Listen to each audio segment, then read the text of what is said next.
어떤 인간이 이데올로기가 가해졌을 때 얼마나 야만으로 변하는가라는 목격을 한 사람의 전쟁 때.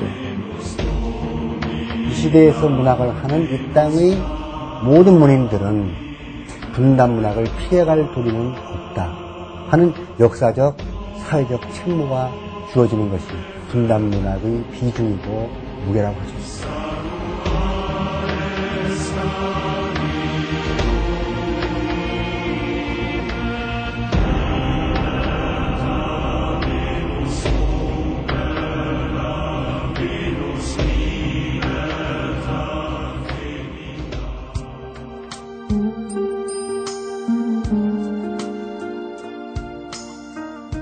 안녕하십니까. EBS 문화사 시리즈의 정보석입니다. 서울에서 서북쪽으로 60여 킬로미터, 개성으로부터는 불과 10킬로미터 떨어져 있는 판문점. 북으로의 관광이 허용되고 한 해 수억 달러의 교역이 남과 북 사이에 이루어지고 있지만 여전히 판문점은 우리 가슴속 깊이 분단의 상징으로 박혀 있습니다. 분단은 우리 민족에게 씻기 어려운 비극을 남겼습니다. 가로놓인 휴전선 때문에 혈육이 뼈에 사무치게 그리워도 볼 수 없는 나라. 피부치를 미움과 타도의 대상으로 만들어버린 역사. 이런 민족의 아픔을 문학은 외면할 수 없었습니다. 문학은 그 시대와 함께 호흡하고 시대를 사는 사람들의 슬픔과 기쁨을 지켜보며 존재해왔기 때문입니다. 수많은 작가들이 조국 분단의 현실과 그것으로 인해 생겨난 아픔을 작품 속에 담기 시작했습니다. 그것을 우리는 분단 시대의 문학이라고 부릅니다.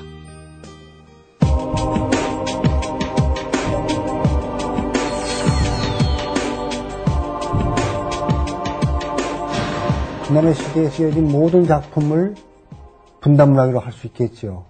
그러나 그렇게 말해버리면 너무 막연하니까 분단을 소재로 한 소설이어야 되겠다고 문학평론가들이 규정을 했지요.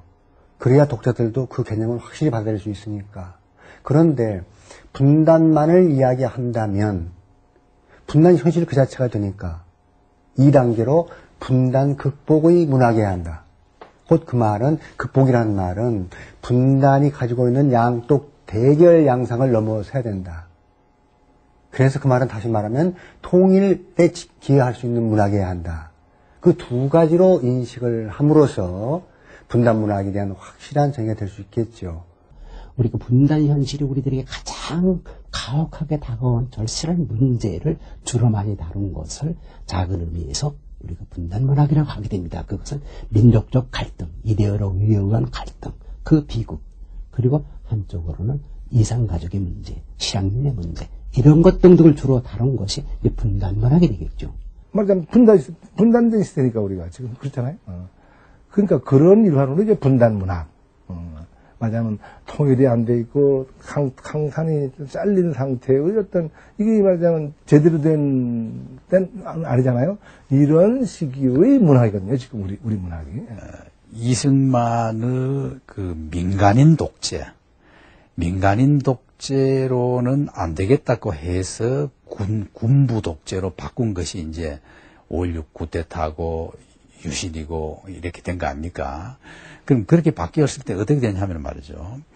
이승만 그 민간인 독재 시절의 그 탄압의 폭보다도 군부 독재 시절의 탄압의 폭이 훨씬 더 강화됐단 말입니다. 역사는 말이죠. 이 탄압이 강해질수록 결국은 저항력이 더 강해집니다. 그게 이 독재자들은 탄압만 하면 된 줄 알지만 사실 역사는 보면 항상 강해집니다. 정비례합니다. 누른 힘이 세일수록 튕겨집니다. 그러니까 이제 자유에 대한 그 추구를 더 강하게 하게 되고, 더 강하게 하다 보니까 우리의 자유를 억압하는 것이 뭐냐는 게 나오게 되고, 그게 바로 우리 분단 체제라는 게 나오게 되고, 이러니까 저절로 그 탄압 속에서 훨씬 더 저항력이 강한 그런 미학이 나오게 되는 거죠. 7.4 공동성명을 전해가지고 특히 7.4 공동성명 이후에 남북의 화해 분위기가 조성될 무렵을 계기로 해가지고 이른바 분단에 대한 관심이 고조되면서 이제 분단으로 인해서 그동안 받았던 상처, 또 분단으로 인해서 빚어진 여러 가지 억압, 이런 것들을 그동안 말을 못하다가 이제 조금씩 말을 하기 시작하는 그런 문학적 분위기가 문학계 내에 형성되기 시작하면서 이제 이런 문학들은 분단 문학이다라고 부르기 시작했죠. 1972년 남북 공동성명이 발표되자 사람들은 곧 통일이 될지 모른다는 희망에 들떴습니다. 하지만 박정희 정권은 곧이어 유신을 선포하고 막걸리에 취해 북에 계신 어머니가 보고 싶다는 말만 해도 반공법에 걸려 끌려가야 했던 고통의 시대가 펼쳐졌습니다. 시대는 작가에게 글만 쓰도록 내버려 두지 않았습니다.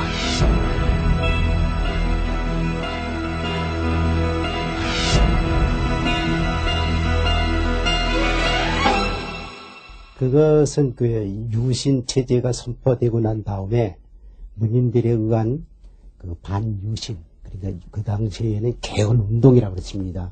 그것이 전개되기 시작하면서 문인들을 탄압하고 전체 문인들에 대한 어떤 그 공포감을 조성하기 위해서 조작된 사건입니다.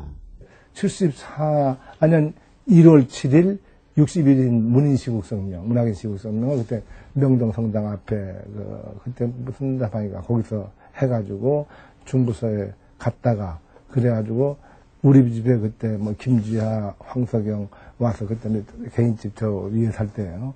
자고 아침에 일어나니까 조치법 1호가 발동이 되더라고요. 그게 1월 8일 날. 그리고 1월 8일 날 조치법 1호가 발동이 되면서 형사 둘이 덮쳐. 그리고 나는 연금 상태로 들어가죠.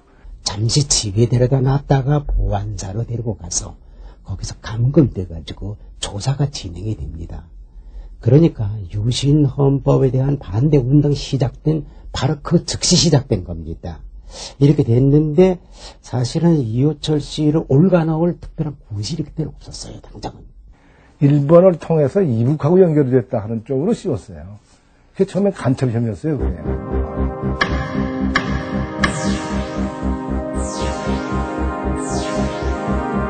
그 뒤에 나는 추록을 하고 난 다음에 거기 보안사의 최모라는 그 수사과장, 수사관이